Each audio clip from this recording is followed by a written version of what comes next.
बिस्मिल्लाहिर्रहमानिर्रहीम। आप तमाम मीडिया हजरात का हम दिल से शुक्रिया अदा करते हैं कि हमारे बुलाने से यहाँ पे आज लोग तशरीफ़ लाए। तमाम सुनने और देखने वालों को हमारे टैक्सी यूनियन की तरफ से as a president Mohammed Ibrahim सलाम जुले। आज का ये प्रेस कॉन्फ्रेंस बुलाने का मकसद सिर्फ हमारा यही है कि आप सब लोग बखूबी जानते हैं कि अप्रैल 30 तारीख से हमने एक इशू राइज किया था। उससे पहले भी वो इशू था, लेकिन यूटी बनने के बाद पहली बार हमने ये इशू राइज किया था कि हमारे टैक्सियों को लेह में इनर रूट्स में जाने नहीं दे रहे हैं, तो उनको रोका जा रहा है। तो इसी सिलसिले में हमने ये प्रेस कॉन्फ्रेंस बुलाया है ताकि मीडिया के माध्यम से लोग और एडमिनिस्ट्रेशन का कान खुले कि हमारे साथ ये नाइंसाफ़ी क्यों। तो जब से ये लद्दाख को जब से यूटी बनी है, जब से लद्दाख पूरी यूटी बनी है, तब से करगिल के कमर्शियल टैक्सियाँ सिर्फ अंदरून लद्दाख के परमिट होके रह चुके हैं। और कश्मीर के अंदर भी कश्मीर से आगे हम जा नहीं सकते हैं। तो इसीलिए हमारे जो परमिट का इशू है इनर लद्दाख का, वो हमें होना चाहिए। इसीलिए हमने यहाँ प्रेस कॉन्फ्रेंस बुलाए हैं। तो हम चाहते हैं कि यूटी इंतज़ामिया जम्मू कश्मीर इंतज़ामिया से बात करके हमारी इस परमिट को जो है लद्दाख और कश्मीर दोनों का रखा जाए। गुज़श्ता 2 सालों से हमारे ड्राइवर्स के हालात बहुत ही अबतर हो चुके हैं। पहली दफ़ा 370 की वजह से हमारे ड्राइवर्स और फिर कोरोना की वजह से अब ड्राइवरों की मुसीबत और भी बढ़ गई हैं। बहुत से ड्राइवर्स ओनर्स हो गाड़ियां जो है वो लोन पे ली गई हैं, तो उनकी फैमिलीज़ भी बहुत ही परेशान है यहाँ पे इनर रूट्स में जाने न देने से। तो हमारे बहुत सारे फैमिलीज़ भी उनसे जुड़े हुए हैं, तो वो भी बहुत ही परेशान है। और हमें ये लगता है कि यूटी इंतज़ामिया सिर्फ वक्त सर्फ करने का काम कर रही है। लिहाजा हमने इंतज़ामिया को पूरी तरह आगाह किया हुआ है, लेकिन इंतज़ामिया की सरमहरी हमें मजबूर किया है कि हम गैर मुअय्यना मुद्दत के लिए भूख हड़ताल करने जा रहे हैं। तो इसीलिए हम यहाँ पे सारे मीडिया को हम इसीलिए यहाँ पे बुलाए हैं ताकि हमारे जो मुश्किलात है उसका इजाला हो, यूटी एडमिनिस्ट्रेशन तक पहुँचे और करगिल एडमिनिस्ट्रेशन तक पहुँचे। इससे पहले भी हमने 30 अप्रैल से हमने ये कागज़ का सिलसिला जो शुरू किया था, एज ए मेमोरेंडम LG साहब के टेबल पे भी पहुंचाया, गवर्नर ये ड्यूकॉम साहब के टेबल में भी पहुंचा, और हमारे करगिल के सारे एडमिनिस्ट्रेशन के जो भी एडमिनिस्ट्रेशन रिलेटेड हैं उन सब के टेबल में पहुंचाया। लेकिन आज तक हमें कुछ उसका रिएक्शन भी कुछ आया नहीं। तो इसीलिए हम चाहते हैं कि सारे लद्दाख घूमें, सारे करगिल घूमें, जो भी टैक्सीज़ हो लद्दाख के, जो कारगिल के जो भी टैक्सीज़ हैं वो भी पूरे सारे लेह घूमें, लद्दाख घूमें। और लेह के भी टैक्सी हमारे यहाँ, अब उनका एक एलिगेशन था, उनका भी एक प्रेस कॉन्फ्रेंस शायद आप लोगों ने देखा होगा, सुना होगा। एक एलिगेशन था कि ज़ंस्कार के रोड में नाका लगा हुआ है। तो हमारे एडमिनिस्ट्रेशन से पूछ सकते हैं, और आप लोग भी बखूबी जानते हैं कहीं पे आपको नाका नज़र नहीं आएगा। ना हमने आज तक उनको रोका है, जब से यूटी बना है तब से अभी भी हमारा वहाँ खुला हुआ है। सारी गाड़ियाँ जा रहे हैं, लेह की भी और कारगिल की भी जो भी गाड़ियाँ हैं वो सारे जा रहे हैं। तो 4 अगस्त से हमारा यहाँ भूख हड़ताल स्टार्ट होने जा रहा है इंडेफिनिट। उसका कोई टाइम नहीं है, उसके आगे भी हो, अगर इंतज़ामिया के कान नहीं खुले, आँख नहीं खुले, तो हो सकता है उसके बाद भी ये कंटिन्यू रहे। जब तक हमारा ये मसला सॉर्ट आउट नहीं होता है तब तक हम यहाँ से नहीं हिलेंगे। हमारा 4 तारीख से यहाँ सुबह 10 बजे से प्रोग्राम है धरने का और भूख हड़ताल का, वो तब तक रहेंगे जब तक हमारा ये मसला जो है हल ना हो। और आपके माध्यम से, आप मीडिया हजरात के माध्यम से हम हमारे करगिल के तमाम ट्रांसपोर्टर्स हो, चाहे रिलीजियस ऑर्गेनाइजेशन हो, चाहे पॉलिटिकल ऑर्गेनाइजेशन हो, चाहे मर्चेंट एसोसिएशन हो, जितने भी ऑर्गेनाइजेशन है उनसे हम दिल से ये अपील करते हैं कि हमारा साथ दे और हमारे इस मसले को आगे तक पहुंचाए और हमारा साथ दे, ताकि हमारे जो भी यहाँ पे बेरोज़गार जिनकी कमाई यहाँ गाड़ी से हो रही है, जो यहाँ गाड़ी से कमा रहे हैं, घर चला रहे हैं, तो उनका भी लाइफ जो है वो सिक्योर हो जाए। तो इसीलिए हम चाहते हैं कि हमारे कारगिल के जितने भी ऑर्गेनाइजेशनें हैं वो सब हमारा साथ दें। शुक्रिया, अस्सलाम वालेकुम। जिस तरह टैक्सी यूनियन का जो है टैक्सी यूनियन है, आप लोगों के काफ़ी इशूज़ है, ग्रीवेंस है, बहुत पिछले कई महीनों से आप लोगों का प्रेस कॉन्फ्रेंस वगैरह चल रहे हैं। तो constructively taxi union Kargil taxi union ने एक होकर एक ज्वाइंट मीटिंग करके आपके जितने भी इशूज़ है, जिस तरह आप अपने इशूज़ बता रहे हैं, सिमिलर सेम इशूज़ ले टैक्सी यूनियन से भी आ रहे हैं, हमारे रिपोर्टर्स बराबर वहाँ से भी रिपोर्ट ग्राउंड जीरो थाने तक पहुँचा रहा है। तो आप लोग बिल के ज्वाइंट एक एफर्ट एक कंस्ट्रक्टिव एक मीटिंग करके ये इशू जो है इस पर अभी तक बात आप लोगों ने की या नहीं, या फर्दर आप लोगों की क्या क्या प्लानिंग स्ट्रैटेजी है टैक्सी यूनियन को? देखो हुसैन साहब, जो ले टैक्सी यूनियन और कारगिल टैक्सी यूनियन का ये तो बहुत पहले वाला इशू है।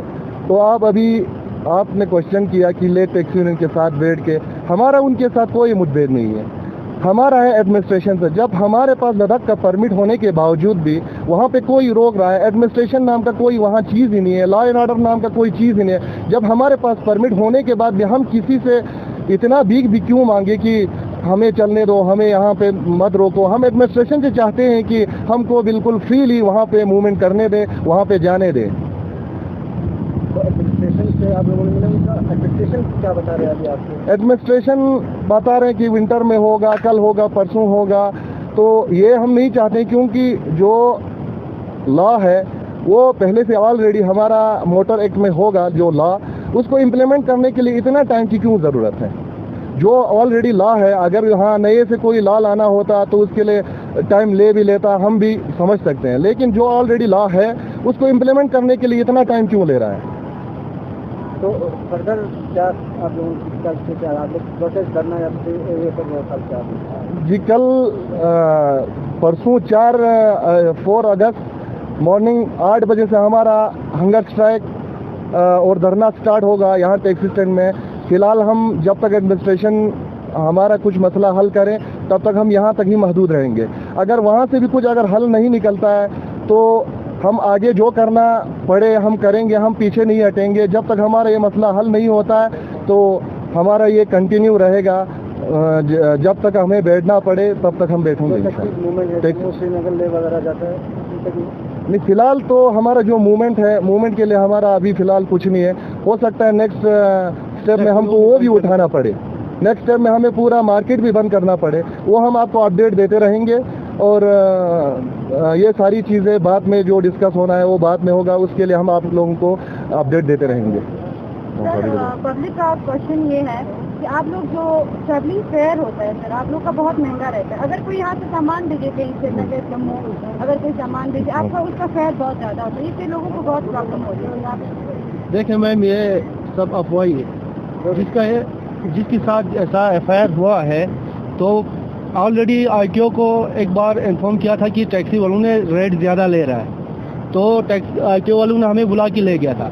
RTO वालों को हमने बोला जिसने ले आए वो थोड़ा एक बार तो टेबल पे लाए, तो RTO वाले बोलते हैं आदमी ऐसे ऐसे बोला, बाद में कोई उसकी अगेंस्ट रिपोर्ट देने के लिए कोई नहीं आते। जैसे कि आपने अभी बोला किसी चीज़ का रेट ज़्यादा ले रहा है, कोई रेट ज़्यादा नहीं ले रहा है मैम। देखो, कोई एक कागज़ भेज देता है, उस कागज़ का 100 रुपये दे देता है, क्योंकि उस कागज़ को जिस जगह पे पहुंचाना है वो हमारी रिस्पॉन्सिबिलिटी होता है। क्योंकि अगर वो कागज़ हमें गुम कर देता है तो वो आदमी आके हमें खा लेता है, तो उसकी कारण हम 100 रुपये इस कागज़ के ले लेते हैं। कोई हम नाजायज़ फ़ायदा नहीं उठाते, उसका ये रेट ज़्यादा ले रहे हैं या इसका रेट ज़्यादा ले रहे हैं, कोई रेट ज़्यादा नहीं ले रहे मैम। 2014-2010 का रेट लिस्ट अभी भी हम उसी रेट लिस्ट 18 का रेट लिस्ट पे अभी भी हम चल रहे हैं। हालांकि अभी डीजल का रेट 90 अबो हो गया, पेट्रोल का दाम 100 पार कर चुका है, हम उसी रेट पे अभी भी रखा हुआ है। RTO को हमने दिया हुआ है कि हमें रेट लिस्ट दीजिए, हम इस रेट लिस्ट पे चले, तो RTO अभी भी हमें रेट लिस्ट नहीं दिया हुआ है। इसी पे मैं एक चीज़ ऐड करना चाहता हूँ मैम, आपने क्वेश्चन बहुत अच्छा पूछा कि फेयर ज़्यादा ले रहे हैं, और ये हमारे फेयर का सही बात, ये अफवाह होते हैं या कोई कंप्लेन होता है, लेकिन जब ग्राउंड जीरो पे आ जाते हैं कोई कंप्लेनर हमें मिलता नहीं है। तो ये आपने बहुत अच्छा क्वेश्चन पूछा, इसी में मैं ऐड करना चाहूँगा कि हमारा जो टैक्सी का रेट है 2018 के बेसिस पे है। उस वक्त तो आप लोगों को भी पता है कि डीजल कितने में था, बाकी गाड़ी के स्पेयर कितने में थे, वो सारे पता है। तो अभी डीजल पहुंच गए यहाँ 96 में, लेकिन हमारा वो रिनोवेशन ऑफ रेट के लिए रिवाइजेशन ऑफ रेट के लिए हमने हमारे यहाँ जो हमारा एक्स प्रेसिडेंट साहब था उनके साथ RTO साहब, ये सारा जो कंसर्न डिपार्टमेंट है उनके साथ मीटिंग भी हुआ। सारा कुछ होने के बाद वो फाइल चला गया हमारे RTO ऑफिस से। ड्यूकॉम साहब जो कमिश्नर सेक्रेटरी ट्रांसपोर्ट हैं उनके टेबल में। अभी तक लगभग उनको हो गए 3 महीने तक अभी भी हमारा फेयर्स का कोई फेयर्स रेट लिस्ट जो होता है उसका कोई अता पता नहीं है। तो हम अगर रेट लें किस हिसाब से लें, डीजल के दाम का देखूं कि पब्लिक का सहूलियत देखूं, वो चीज़ हमें भी समझ में नहीं आ रहा है कि हमारा फेयर्स रेट लिस्ट जो है क्यों नहीं बाहर आ रहा है। Thank you.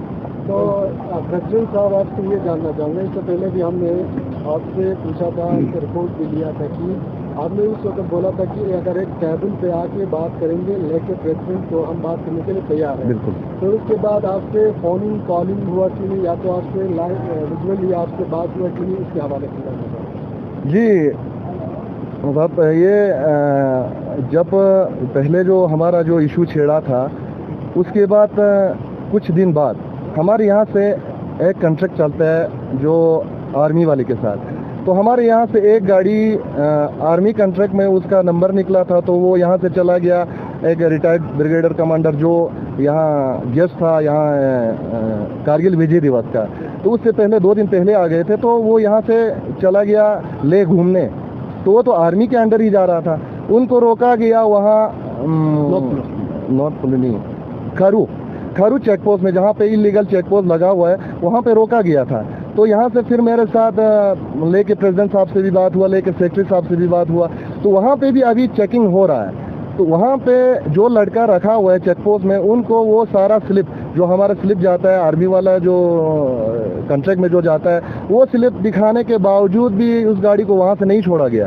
तो फिर वहाँ से हमें फ़ोन आता है कि यहाँ पे हमें रोका गया है, हम क्या करें। तो वहाँ से फिर मैंने प्रेसिडेंट साहब को फ़ोन किया, फिर सेक्रेटरी साहब को फ़ोन किया, उनसे बात करके वो इशू तो सॉर्ट आउट हो गया। लेकिन वहाँ पे जो लड़का बैठा हुआ है उसको कम से कम इतना तो पता होना चाहिए कि यहाँ भाई ये आर्मी कॉन्ट्रैक्ट वाला गाड़ी है, उसका स्लिप है, उतना तो वहाँ पे उसको पता होना भी चाहिए था, क्योंकि उसको पहले ही बता के रखना चाहिए। ले यूनियन के प्रेसिडेंट हो चाहे सेक्रेटरी हो, तो वो इशू भी बाद में निकला था। फिर वो तो आर्मी का कॉन्ट्रैक्ट था उसमें, तो वो सॉर्ट आउट हो गई।